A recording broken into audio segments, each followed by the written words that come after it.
This is the reading of pages 44 to 53 of the Narrative Reading Bible, Book 1, Paths to Promise. We're reading Genesis. Enjoy. In the 14th year, Chedorlaomer and the kings allied with him went out and defeated the Rephates in Ashtaroth Karnaim, the Zuzites in Ham, the Amites in Shaveh-Kiriathaim, and the Horites in the area of Mount Seir, as far as El Paran, which is near the desert. Then they turned back to invade En-Mishpat, that is, Kadesh, and they conquered the whole territory of the Amalekites, as well as the Amorites, who lived in Hazazon Tamar. Then the king of Sodom, the king of Gomorrah, the king of Admah, the king of Zeboim, and the king of Bela, that is Zoar, marched out and arrayed themselves for battle in the valley of Siddim, against Chedorlaomer, king of Elam, Tidal king of Goyim, Amraphel king of Shinar, and Arioch king of Elasar, 4 kings against 5. Now the valley of Siddim was full of tar pits, and as the kings of Sodom and Gomorrah fled, some men fell into the pits, but the survivors fled to the hill country. The 4 kings seized all the goods of Sodom and Gomorrah and all their food, and they went on their way. They also carried off Abram's nephew Lot and his possessions, since Lot was living in Sodom. Then an escapee came and reported this to Abram, the Hebrew. Now Abram was living near the oaks of Mamre the Amorite, a brother of Eshcol and Aner, all of whom were bound by treaty to Abram. And when Abram heard that his relative had been captured, he mobilized the 318 trained men born in his household, and they set out in pursuit as far as Dan. During the night, Abram divided his forces and routed Chedorlaomer's army, pursuing them as far as Hobah, north of Damascus. He retrieved all the goods, as well as his relative Lot and his possessions, together with the women and the rest of the people. After Abram returned from defeating Chedorlaomer and the kings allied with him, the king of Sodom went out to meet him in the valley of Shaveh, that is, the king's valley. Then Melchizedek king of Salem brought out bread and wine, since he was priest of God Most High, and he blessed Abram and said, "Blessed be Abram by God Most High, creator of heaven and earth, and blessed be God Most High, who has delivered your enemies into your hand." Then Abram gave Melchizedek 1/10 of everything. The king of Sodom said to Abram, "Give me the people, but take the goods for yourself." But Abram replied to the king of Sodom, "I have raised my hand to the Lord God Most High, creator of heaven and earth, that I will not accept even a thread or a strap of a sandal or anything that belongs to you, lest you should say, 'I have made Abram rich.' I will accept nothing but what my men have eaten, and the share for the men who went with me, Aner, Eshcol, and Mamre. They may take their portion." After these events, the word of the Lord came to Abram in a vision. "Do not be afraid, Abram. I am your shield, your very great reward." But Abram replied, "O Lord God, what can you give me since I remain childless, and the heir of my house is Eliezer of Damascus?" Abram continued, "Behold, you have given me no offspring, so a servant in my household will be my heir." Then the word of the Lord came to Abram, saying, "This one will not be your heir, but one who comes from your own body will be your heir."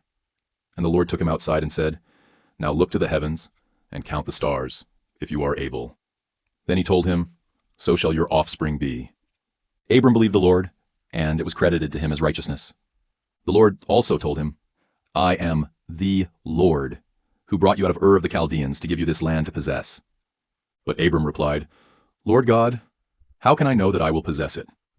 And the Lord said to him, "Bring me a heifer, a goat, and a ram, each 3 years old, along with a turtle dove and a young pigeon." So Abram brought all these to him, split each of them down the middle, and laid the halves opposite each other. The birds, however, he did not cut in half, and the birds of prey descended on the carcasses, but Abram drove them away. As the sun was setting, Abram fell into a deep sleep, and suddenly great terror and darkness overwhelmed him. Then the Lord said to Abram, "Know for certain that your descendants will be strangers in a land that is not their own, and they will be enslaved and mistreated 400 years. But I will judge the nation they serve as slaves, and afterward they will depart with many possessions. You, however, will go to your fathers in peace and be buried at a ripe old age. In the 4th generation, your descendants will return here, for the iniquity of the Amorites is not yet complete." When the sun had set and darkness had fallen, behold, a smoking firepot and a flaming torch appeared and passed between the halves of the carcasses. On that day, the Lord made a covenant with Abram, saying, "To your descendants I have given this land, from the river of Egypt to the great river Euphrates, the land of the Kenites, Kenizzites, Cadmonites, Hittites, Perizzites, Rephaites, Amorites, Canaanites, Girgashites, and Jebusites. Now Abram's wife Sarai had borne him no children, but she had an Egyptian maidservant named Hagar. So Sarai said to Abram, "Look now, the Lord has prevented me from bearing children. Please go to my maidservant. Perhaps I can build a family by her." And Abram listened to the voice of Sarai. So after he had lived in Canaan for 10 years, his wife Sarai took her Egyptian maidservant Hagar and gave her to Abram to be his wife. And he slept with Hagar, and she conceived. But when Hagar realized that she was pregnant, she began to despise her mistress. Then Sarai said to Abram, "May the wrong done to me be upon you. I delivered my servant into your arms, and ever since she saw that she was pregnant, she has treated me with contempt. May the Lord judge between you and me." "Here," said Abram, "your servant is in your hands. Do whatever you want with her." Then Sarai treated Hagar so harshly that she fled from her. Now the angel of the Lord found Hagar by a spring of water in the desert, the spring along the road to Shur. "Hagar, servant of Sarai," he said, "where have you come from, and where are you going?" "I am running away from my mistress Sarai," she replied. So the angel of the Lord told her, "Return to your mistress and submit to her authority." Then the angel added, "I will greatly multiply your offspring so that they will be too numerous to count." The angel of the Lord proceeded, "Behold, you have conceived and will bear a son, and you shall name him Ishmael, for the Lord has heard your cry of affliction. He will be a wild donkey of a man, and his hand will be against everyone, and everyone's hand against him. He will live in hostility toward all his brothers." So Hagar gave this name to the Lord who had spoken to her, "You are the God who sees me." For she said, "Here I have seen the one who sees me." Therefore the well was called Beer Lahai Roi. It is located between Kadesh and Bered. And Hagar bore Abram a son, and Abram gave the name Ishmael to the son she had borne. Abram was 86 years old when Hagar bore Ishmael to him. When Abram was 99 years old, the Lord appeared to him and said, "I am God Almighty. Walk before me and be blameless. I will establish my covenant between me and you, and I will multiply you exceedingly." Then Abram fell face down, and God said to him, "As for me, this is my covenant with you. You will be the father of many nations. No longer will you be called Abram, but your name will be Abraham. For I have made you a father of many nations. I will make you exceedingly fruitful. I will make nations of you, and kings will descend from you. I will establish my covenant as an everlasting covenant between me and you and your descendants after you, to be your God and the God of your descendants after you. And to you and your descendants I will give the land where you are residing, all the land of Canaan, as an eternal possession, and I will be their God." God also said to Abraham, "You must keep my covenant, you and your descendants in the generations after you. This is my covenant with you and your descendants after you, which you are to keep. Every male among you must be circumcised.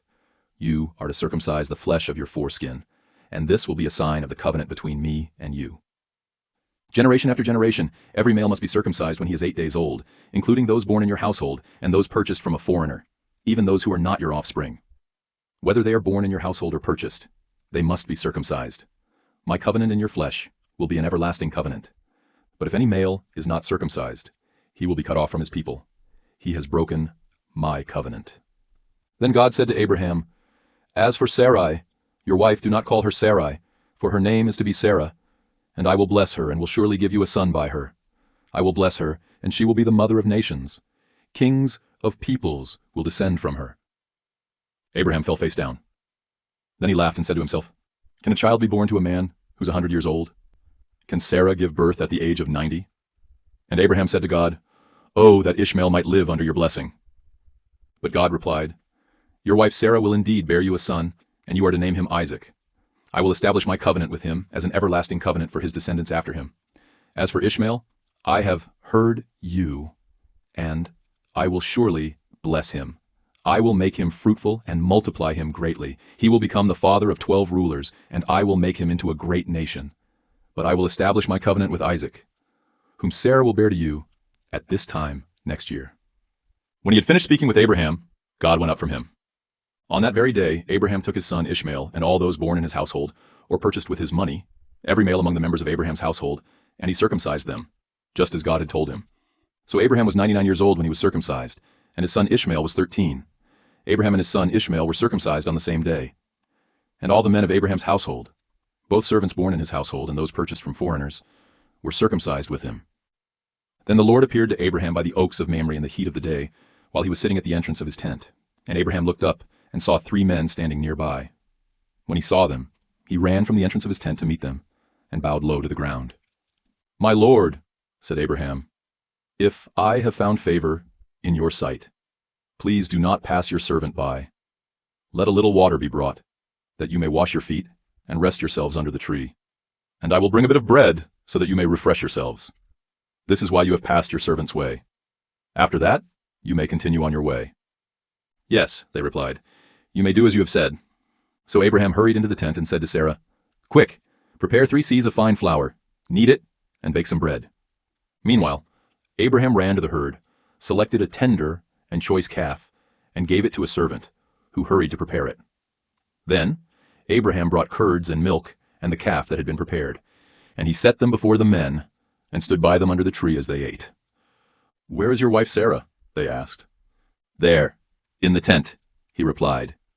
Then the Lord said, "I will surely return to you at this time next year, and your wife Sarah will have a son." Now Sarah was behind him, listening at the entrance to the tent. And Abraham and Sarah were already old and well along in years. Sarah had passed the age of childbearing. So she laughed to herself, saying, "After I'm worn out, and my master is old, will I now have this pleasure?" And the Lord asked Abraham, "Why did Sarah laugh and say, 'Can I really bear a child when I am old? Is anything too difficult for the Lord? At the appointed time I will return to you, in about a year, and Sarah will have a son.' But Sarah was afraid, so she denied it and said, 'I did not laugh.' 'No,' replied the Lord, 'but you did laugh.' When the men got up to leave, they looked out over Sodom, and Abraham walked along with them to see them off. And the Lord said, 'Shall I hide from Abraham what I am about to do? Abraham will surely become a great and powerful nation, and through him all the nations of the earth will be blessed. For I have chosen him, so that he will command his children and his household after him to keep the way of the Lord by doing what is right and just, in order that the Lord may bring upon Abraham what he has promised.' Then the Lord said, 'The outcry against Sodom and Gomorrah is great.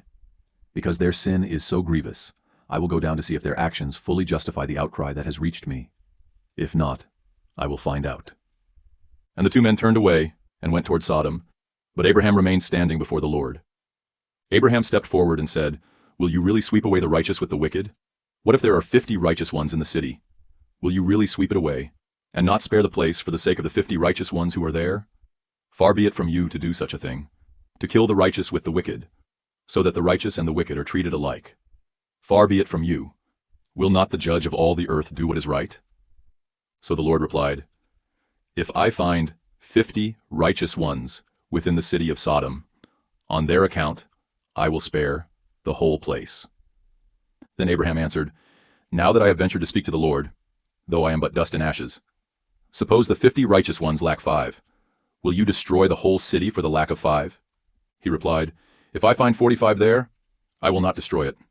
Once again Abraham spoke to the Lord, 'Suppose 40 are found there.' He answered, 'On account of the 40, I will not do it.' Then Abraham said, 'May the Lord not be angry. But let me speak further. Suppose 30 are found there.' He replied, 'If I find 30 there, I will not do it.' And Abraham said, 'Now that I have ventured to speak to the Lord, suppose 20 are found there.' He answered, 'On account of the 20, I will not destroy it.' Finally Abraham said, 'May the Lord not be angry, but let me speak once more. Suppose 10 are found there.'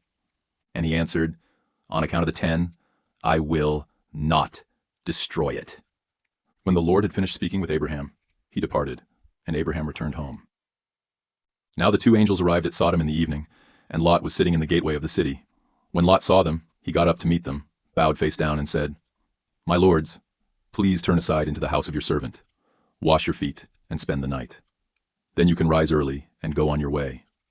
'No,' they answered, 'we will spend the night in the square.' But Lot insisted so strongly that they followed him into his house. He prepared a feast for them, and baked unleavened bread, and they ate. Before they had gone to bed, all the men of the city of Sodom, both young and old, surrounded the house. They called out to Lot, saying, "Where are the men who came to you tonight? Send them out to us so we can have relations with them." Lot went outside to meet them, shutting the door behind him. "Please, my brothers," he pleaded, "don't do such a wicked thing. Look, I have 2 daughters who have never slept with a man. Let me bring them to you, and you can do to them as you please. But do not do anything to these men, for they have come under the protection of my roof." "Get out of the way," they replied. And they declared, "This one came here as a foreigner, and he is already acting like a judge. Now we will treat you worse than them." And they pressed in on Lot and moved in to break down the door. But the men inside reached out, pulled Lot into the house with them, and shut the door. And they struck the men at the entrance, young and old, with blindness, so that they wearied themselves trying to find the door. Then the 2 men said to Lot, "Do you have anyone else here? A son-in-law, your sons or daughters, or anyone else in the city who belongs to you? Get them out of here, because we are about to destroy this place. For the outcry to the Lord against its people is so great that he has sent us to destroy it." So Lot went out and spoke to the sons-in-law who were pledged in marriage to his daughters. "Get up," he said.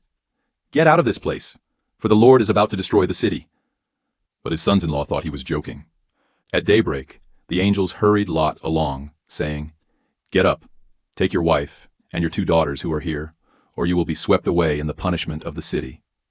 But when Lot hesitated, the men grabbed his hand and the hands of his wife and his 2 daughters, and they led them safely out of the city, because of the Lord's compassion for them. As soon as the men had brought them out, one of them said, "Run for your lives. Do not look back, and do not stop anywhere on the plain. Flee to the mountains, or you will be swept away." But Lot replied, "No, my lords, please. Your servant has indeed found favor in your sight, and you have shown me great kindness by sparing my life. But I cannot run to the mountains. The disaster will overtake me, and I will die. Look, there's a town nearby where I can flee, and it is a small place. Please let me flee there. Is it not a small place? Then my life will be saved." "Very well," he answered. "I will grant this request as well, and will not demolish the town you indicate. Hurry, run there quickly, for I cannot do anything until you reach it." That is why the town was called Zoar.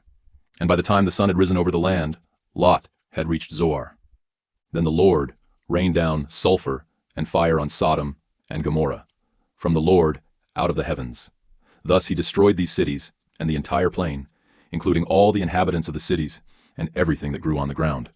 But Lot's wife looked back, and she became a pillar of salt. Early the next morning, Abraham got up and returned to the place where he had stood before the Lord.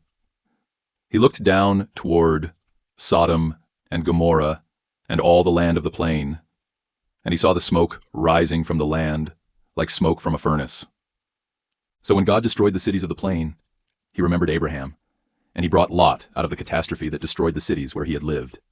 Lot and his 2 daughters left Zoar and settled in the mountains, for he was afraid to stay in Zoar, where they lived in a cave. One day the older daughter said to the younger, "Our father is old, and there is no man in the land to sleep with us, as is the custom over all the earth. Come, let us get our father drunk with wine, so we can sleep with him and preserve his line." So that night they got their father drunk with wine, and the firstborn went in and slept with her father. He was not aware when she lay down or when she got up. The next day the older daughter said to the younger, "Look, I slept with my father last night.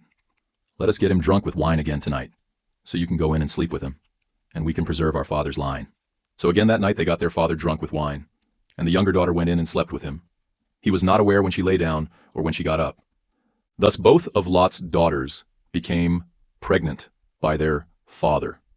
The older daughter gave birth to a son and named him Moab. He is the father of the Moabites of today. The younger daughter also gave birth to a son, and she named him Ben-Ami. He is the father of the Ammonites of today.